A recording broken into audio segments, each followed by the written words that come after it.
Hello, ladies and gentlemen, and welcome to another day here at Star League. This is the round of 8. This is when things start to get a little more heated. It is going to be best of 5s from here on out. We are going to be starting off with TY and Zest, teammates. So it should be a pretty interesting match to start things off. Then we will have Bial against Innovation. I am Moonglade. With me is Wolf today, but not just yet. I'll be starting off the show by myself as he makes his way to the studio. He had to do a little trip to Japan, but he's back now. Here's a look at the players and the matches we have today. Once again, TY versus Zest, Bial against Innovation. I'm really looking forward to that second one. It's going to be a very interesting Zerg versus Terran. Innovation showing some great mech recently, and Bial, does he have an answer? Here's our first match, a quick look through the maps. Varney Research, Echo, Expedition Lost, Iron Fortress, and Cactus Valley. They are teammates after all. And I definitely favor Zest going into this one. TY, though, he's the player that has to win it. He has to get far in this tournament if he wants a chance of making it to BlizzCon. If he loses in the round of 8, he's got about a 2% chance of making it there, no matter what happens after that. I think there might be one more tournament, which might be DreamHack. But besides that, you know, they're running out of time to make the points that they need to qualify to get to those finals. Zest, on the other hand, looking fantastic to make it there. See what happens, you know. It's always an interesting thing when it comes to team matches. A lot of interesting dynamics come in. A lot of sort of, I guess they know about a little bit more about each other than anyone else. So the mind games go to another level. As you can see, I am by myself. I am Moonglade. Welcome, guys. It's going to be an exciting day. I've never had to solo cast anything in my life. So it's going to be an interesting experience for everyone. But the matches are going to be amazing anyway, and it is best of 5. So finally we get to go into that interesting part of the tournament. The last season 3 of Star League this year. And hopefully we'll have it again next year. We'll have to wait and see. But it's been a very interesting few tournaments so far.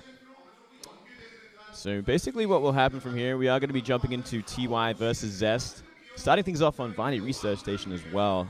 We'll get to introduce the players in just a second. But when you think about it, you know, Zest, he is certainly the favorite going to this. He's had much more success recently. He's still looking fantastic in Pro League, which is probably the biggest indicator of all. We do see these guys occasionally in GSL as well as Star League, but the results have been there. TY, though, on the other hand, he's kind of come back into it. He really dropped off for the first half of this year. He had a lot of problems. We're going to have a look at the players right now. As I was saying, though, TY, he's come a long way. You know, he was that powerhouse last year. A fantastic Terran player, specifically known for this matchup. He's kind of come back into form recently, though. The last few months have been impressive. Can he do it against Zest? No doubt these guys know each other inside and out. So I'm really interested to see what they have thought up that might catch each other out as well. No doubt they're actually good friends as well, as you can see them chatting to each other just before the match begins. Varney Research Station, the map is going to be starting things off on. Pretty interesting one. I do like this one for TY if he wants to go for that drop-oriented style. We'll be jumping into it in just a second's time.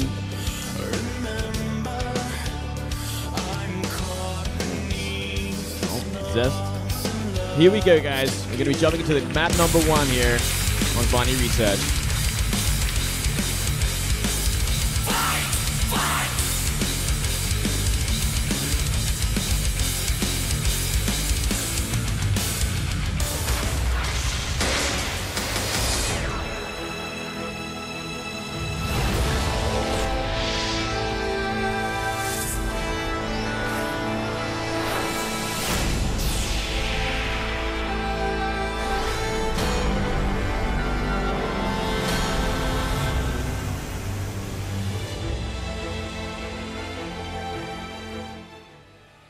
Alright, guys, down here at the south, the Red Terran for KT, it is TY. Has to win today to keep the dream alive of going to BlizzCon.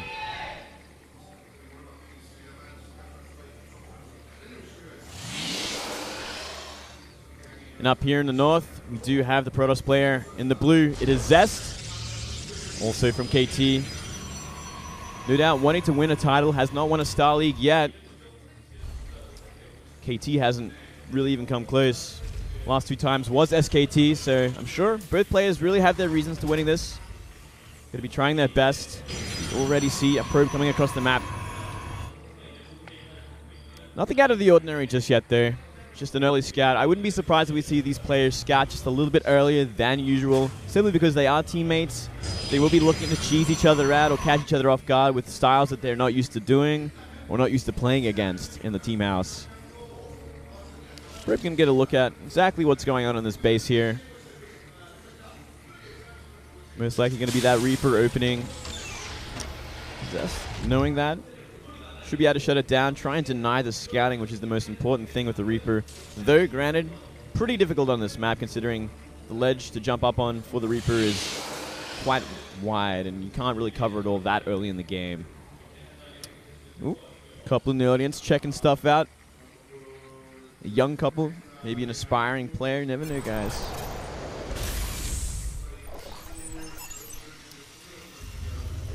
From here, we're going to see really where TY wants to go with this. He's going to throw down that expansion, which is to be expected. But beyond this, does he want to go for that mine-oriented drops? We do see a lot of. Actually saw some amazing drops recently in Pro League. I believe it was the last Pro League day. We saw SOS get taken apart completely by Bunny with multiple mine drops, losing his entire mineral line on both bases. Though I think Zest might be a little bit more ready to defend against such things. That would really catch him out as much. Both these players, being teammates, they're really going to be looking to try things that are really unorthodox and certainly something they don't practice against in the house. We do see TY going for his kind of standard early 2CCs. I feel like his style has always been really inspired by Flash more than anyone else because they are teammates. And Flash, you know, he likes his Grady styles. He likes to be more mechanical than anything else. He wants to get up the early expands, get that economy booming, and kind of get an economic lead on their Protoss opponent from there. Try and steamroll in the mid-game when you have that production up and running a little bit earlier. We do see that Reaper out in the map now. It's going to be scouting around, trying to find the tech of Zest here, try and jump into that main base at some point and look for it. It is going to be that Robotech. Can he find it, though? That Stalker completely out of position. And there you go. This is exactly what he needs to see from here. He knows, okay, no Stargate on the map, no Twilight. It means I have a lot of breathing room here. A Robo this early. Most likely defensive, but we have seen on occasion, you know, Warp Prism drops, Warp Prism warp-ins from multiple gateways as well. A very all-in strategy. Something Zest might want to bust out against someone like TY who would not be expecting, and who, as well, is incredibly greedy right now with that double CC opening. Zest doesn't know that it is a double CC opening just yet, but it's kind of safe to assume, considering it's what we really see from TY all the time. Like, he is not afraid to just throw the strategy out every chance he gets. No doubt practiced a lot in the team house. So we got 2 Raxes here, and 1 factory about to finish up. It's really going to get more of a tell about what the strategy is for TY beyond here. Does he want to be aggressive at all? Does he want to try and take apart Zest on this map? Viney Research Station, a map that does have a lot of airspace, a very open natural as well. It's very hard for Protoss to defend early game from multiple drops. And look at that, a Warp Prism on the way. This is certainly a great way for Zest to kind of keep TY in his base and also apply aggression and pressure, maybe do some economic damage when the Terran does move out, force him to turn around and come back.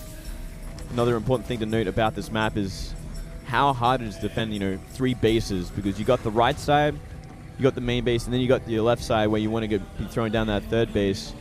The only way to defend from the natural or from the 3rd is to be running through the main base, so it makes everything that much more difficult to defend. Usually that's what the Protoss has to worry about, but in this situation with the Warp Prism this early on, maybe Zest is looking to do some of the same. It's a great idea if you want to buy time. See Zest also go into some very quick Colossus. Colossus range on the way, and have multiple more gateways. Doesn't really mean too much just yet. I very much doubt we'll see him be overly aggressive on 2 base on this kind of map, because it is so easy to defend the main base. It looks like even a Colossus drop is on the way, actually. So, alright. That's an interesting way to start things off. Not a bad choice, considering how Marine heavy the composition of TY's is, but, I mean, if you lose this Warp Prism, as we've seen in the past, you get so far behind so quickly. You're losing one of the most important AoE units you have this early in the game, and look at that! 2 Vikings already out, so this could be a complete disaster for Zest.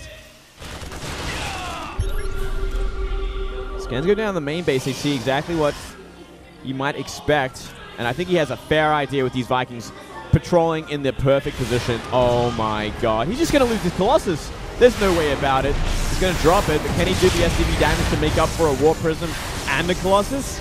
We'll have to wait and see. So far, 2 SCVs are going down, and I think that just might be it. He's going to go up the ramp here. He's not even getting another kill.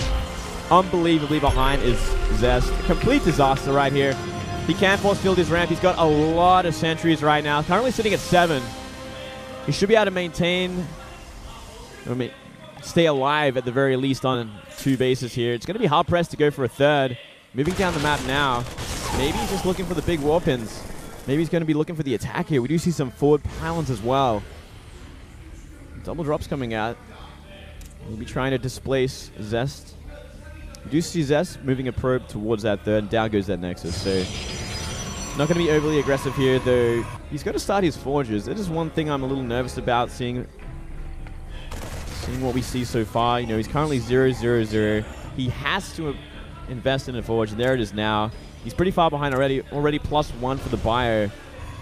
You don't want to let that get out of hand, or things can really go poorly in the mid-game.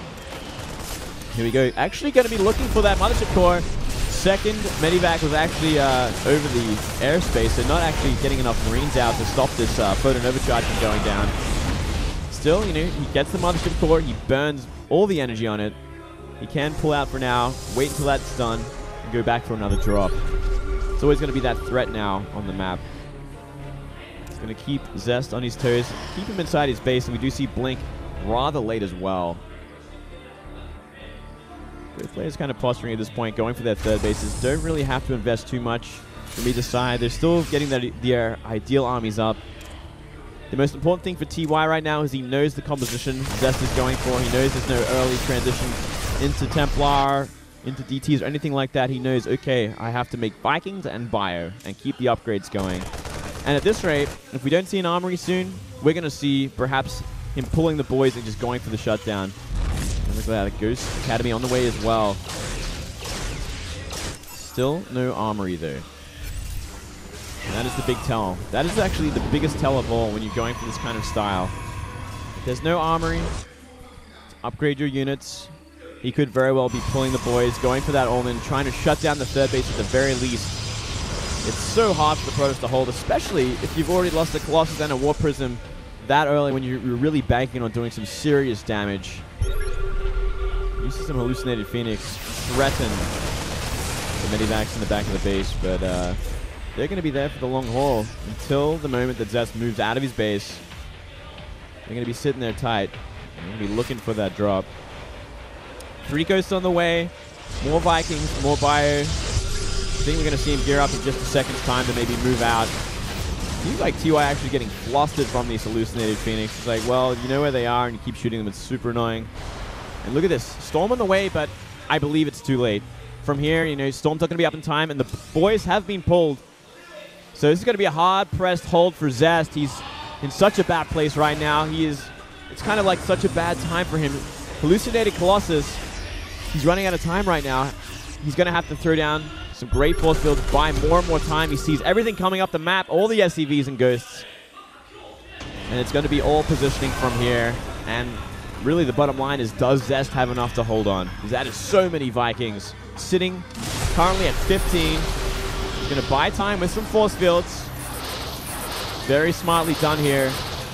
How long can he do this for, though? How long does he need? He only needs a few more seconds. Storm about to finish as well as Charge. For Templar, they're going to be looking to lay down the Storms and actually do enough damage to this army, but this is such a hard place to be for Zest behind the Nexus of the 3rd base. Never a good spread on his velocity. There's going to be hard pressed to find the damage, and look at those Storms on all the SCVs. So much damage going down, and TY ain't moving at all. He's going to be losing every Colossus for it from the Vikings, but I think the damage has been done. He lost every SCV before they even engage, and now the bio is so soft right now. Only 4 Medivacs. He's going to have to pull back. Big advantage for Zest, and he is completely stabilized. The amount of SCVs that went down, 28. 60 probes to 38 SCVs right now. The economy is in shambles. TY, he's going to have to look for something soon, because the longer this game goes from now on, the further behind he's going to be. It looks like it might be a quad drop into that pocket natural here with some of his army, but it's kind of been completely broadcasted that Stalker saw everything. He's going to pull back once again. Maybe look for a second try here. Maybe try pull the boys again. So we do see that armory finally going down, so maybe he's going to try play late game from here, which is a very ambitious move. Oh, the medevac's going to try here. So much waiting for him, and a feedback claims the first medivac in range.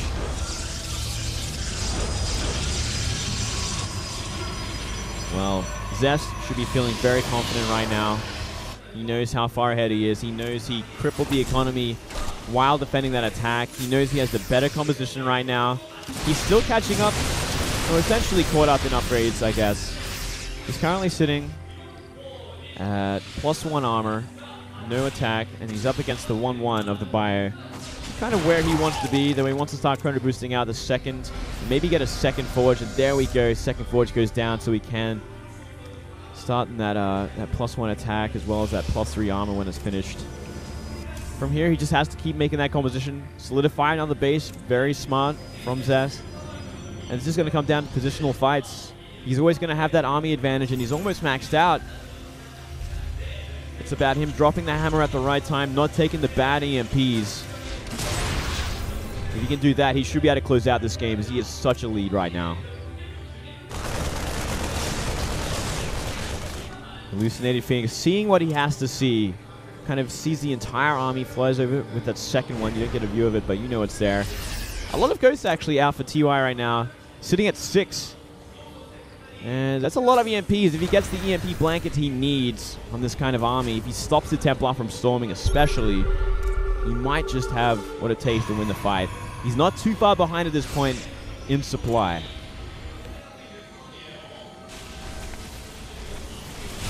You see TY moving up the map, taking that tower again. Make sure he wants to know exactly where this army is, because this is one of the biggest things in this matchup in the late game is about positioning, is about knowing where those Templar or Ghosts are sitting. If you don't know exactly where they are, they're going to catch you out either with EMPs or storms. Your army is going to get torn apart in seconds. You see a much delayed 4th base from TY as well. He's still trying to play catch up here, trying to get the supply back that he lost. And look at this, he is scanning forward, looking for these EMPs. Zest, though, very confident, coming in from multiple angles. Storms go down on a chunk of the army. Going to push him back for now, and a beautiful warp in from that pylon. Going to deny, or might have denied. Going to get rid of this Ghost at least. See more and more units moving forward for Zest, and TY coming around the side here, sitting on top of that Xel'Naga tower. Just going to make sure he has vision of that so he cannot be flanked from that right side. And Zest's not rushing things. You know, he canceled the 4 base. He knows he's up a base right now. He's just banking what he has to. 6 more Templar coming in as well. So he's making sure he has all the AoE he needs to shut down this army. And, you know, a few good storms will tear it apart. Only sitting at 4 medivacs right now, surprisingly, which is not really enough when you're dealing with this kind of army with a lot of storms. Nice blink forward. Not killing anything just yet there.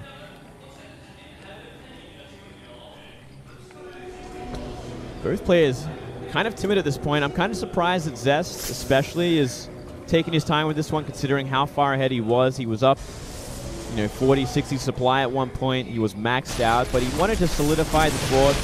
He wanted to keep the upgrades pumping. He wanted to make sure he had all the production in the world as well as the bank, so he could go into that remax if he does take a bad fight, which is not a surprise at all. I mean, he can make a lot of units now. He's got a lot of gateways as well. DTs are now out on the map. It's going to force out a lot of scans as well, which is going to slow down the income of TY once again. Instead of dropping mules, he's going to be using those scans. Another great strategy from Zest, especially at this point when TY is kind of hurting. The TY, he's essentially stabilized at this point. He just doesn't have that 4th base yet. And now we're seeing 2 Colossus at a time from Zest. So he is mixing up that composition once again. He's kind of scouted the army. He knows the exact composition of TY right now. And it really is kind of like a quantity sort of fight at this point. How many Ghosts, how many Vikings does a Terran have to how many Colossus, how many Templar does a Protoss have? It's such an important number to note. Because the more Colossus out, obviously you want a lot more Vikings. Really you want pretty much like 4 Vikings per Colossus until like it gets a little bit later and the Vikings start to one-shot Colossus around that 12, 16 mark. Don't want to invest too many because they do become useless after the fight. They can land, but they explode rather quickly. And now, it's like Zest finally going to win that fight for the Xel'Naga Tower, find the positioning. TY is going to be moving back for now. He's kind of getting his entire army back together. He's going to be so careful not to split it up too much. If he takes a fight without the Vikings and Ghosts, he's just going to lose it instantly. Oh. Making up some spare supply here, getting rid of those sentries. Not too useful at this point in the game, especially if Ghosts are going to be laying down the EMPs. And look at that, 2 more Stargates on the way. It's like Zest is here for the long haul. We're going to have a nice, big, juicy, late game Terran vs Protoss. And that must be for the Tempest because from here, I mean, there's not much else to go. You got Tempest, you got Carriers, which you never really want to make in Heart of the Swarm at this point. Oh, some double drop coming in here. It's actually going to be really out of position. The army's going to have to catch up here. And going to get shut down there. Not going to commit all the drop there. Maybe looking for one at the 3rd as well. And I do like this nukes on the way from TY. It's so interesting that these guys want to take it to this point of the game as well. Especially as I feel like at one point, Zest had the opportunity to just end it. He had that lead, but he wasn't confident enough to just go for it. Now look at this, a big drop in the natural, in the 3rd. He's going to actually start picking apart some of this infrastructure. We do see DTs get warped in. Looks like we have a special guest here. Wolf has made it back into the studio just in time to enjoy this long TVP. We'll be right in just a sec. All right, guys, I'm back. Welcome, Wolf. They asked me if I wanted to get makeup on after this game or before it. I saw it was 4 Protoss bases before 3-3 was time for the Protoss. I was like, I got time. Yeah, you know? You got plenty of time, man. It's kind of like Zest really slowed this game down. Yeah, TY pulled the boys. It failed horribly. And then from here, Zest didn't want to close it out. He wanted to keep playing. He wanted to take it late game. And now we're seeing him go into Fleet Beacon and Stargate. So maybe you want to go into those Tempests. Yeah, it looks like he just lost a lot of his probes, but we're kind of in that later stage of the game where as long as you get more than 50, it's not a terrible thing. But TY spending a lot of his bank on a bunch of nukes. Haven't really seen much success of that yet. Did anything go on before I got here? No nukes just yet. We're just warming up to that stage of the game. So you came in at the right time, Wolf. Excellent, excellent. I feel a bit out of the loop. I'm just going to kind of sit back and catch my breath as I did a lot of running just now. Hey, man, you enjoy it. I've been having a blast. This is my first time ever trying to solo cast. I saw just a moment ago TY EMP'd his own medevacs, which is pretty cool to stop feedbacks from going on. Yeah, that's actually a sweet move here. And uh-oh, first nuke on the map. Going to zone out Zest from the gold. Now things get a little bit more trickier. More and more drops coming in for TY. He's kind of pulling apart Zest on the left side of the map here. Yeah, see just a big movement here from TY towards this left side base. There's a lot of Vikings in position to hit these Colossi, though. He's going to lose one for sure. Oh, yeah. No storms here. The storms are really out of position. Big storm on the Vikings then. Maximum damage, actually. Oh, my God. They're all stacked up like a flower, taking so much damage. More nukes to zone, but the damage has been done to those Vikings. Yeah, way too much damage, actually. That was a surprising amount of damage. Really put out of position there. More DPs coming in, but there's enough scans to kind of shut them down, which is going to just prolong this drop. Looks like TY's money bank is starting to run a bit low, but he's got, as long as he saves that base to the left side, a decent amount of mule drop he can do to get that back up. Looks like, meanwhile, Zest is going to lose this base to a small drop, even with all those DTs. So the scans you're talking about, he's got so many of them. Yeah, just way too many orbitals at this point. We are going to see a big engagement now. Finally, the storms wiping out half those Vikings. Huge blow there for TY. Really out of position with a lot of his army, actually. Yeah, and he took a lot of damage on those ghosts as well, don't forget. So this is going to be a problem. I don't think he can actually hold on to this base anymore. Looks like he's just going to let it go. And he's starting to fade pretty fast here in supply. His bank is gone. Oh my God, dude. That's like 6 full energy Templar going down. What a disaster. At least he got like almost 6 storms off before. Yeah. I guess it makes up for it. Still, I mean, Zest with such a lead at this point. Shutting down. If he shuts down the gold base, that's essentially checkmate on the economy of TY. TY is having trouble even affording to repair his Vikings right now. And, you know, if you ever see a Protoss in TVP with 6 bases up and running, you know Terran's probably not having a good time. Just so difficult in the late game. Even when you have this max Ghost army, you've got a ton of EMPs, especially when you're also miscontrolling your Vikings a little bit and taking a bit unnecessary damage during those types of engagements. Certainly so. Here we go again. The 4th base is going to be denied. And it's going to come down to the gold base. We do see TY starting to position around it. Now this drop going to really put Zest out of position. Yeah, and here comes this attack in the main base. It looks like Zest just going to send a few Zealots home, maybe warp in some more DTs to defend this while he continues to push this base. His base is not that important, doesn't want to throw his army away for it. Oh, now another nuke going down just out of range of those cannons. Another scan. So many scans just being used to shut down these defensive DTs. Yeah. Oh, it looks like this is going to hit a few of these probes and maybe a cannon. Yeah, it's not bad. I'd say that's worth it. Yeah, definitely. I mean, at this stage of the game, and TY is holding on to that gold base for now, but this is the most important moment. I feel like if he loses this fight, it's going to be all over. If he takes a good defensive engagement at that base, he might be able to pull himself back into this. He needs more time to get that bank, to get that base actually mining. Doesn't want to be denied there. I do see Tempest on the way now, finally. It's really going to help out in this army. Start poking a little bit more. He really needs to shut down this gold base if he just wants to win the game, essentially. He has such a lead at this point in terms of supply. He does have a bank as well to back it up. It's about finding the positioning here. Oh, Templar looking for the storm on those murals. Some decent feedbacks going off there before that one gets sniped. But this is that money, the mining I was talking about. He needs to get that up, but Zest is going to deny him here. He sees this big mule drop. He sees this opportunity. The Vikings trying to get into a good position here, but I like how Zest is just using his Stalkers to poke a little bit. Guardian Shield goes up. From every angle. Here comes all the bio there. If he can shut down all the AoE before the bio are in range, it's going to be such a powerful fight for TY. Oh man, Storm's coming in from every side regardless, and it looks like this is just going to be too much. No Vikings left. These Colossi reign supreme. GG. That's steamroll. Really nicely done from Zest. He was in such a lead for the good last half of that game. He just took his time cleaning it up. And a bad start for TY. You know, TY has to win today if he wants a shot at making it to BlizzCon. Yeah, I was taking a look at some of those stats. You know, it's basically do or die here. And his placement in this tournament, as well as DreamHack, assuming he goes, is basically what's going to determine whether he can go. And he's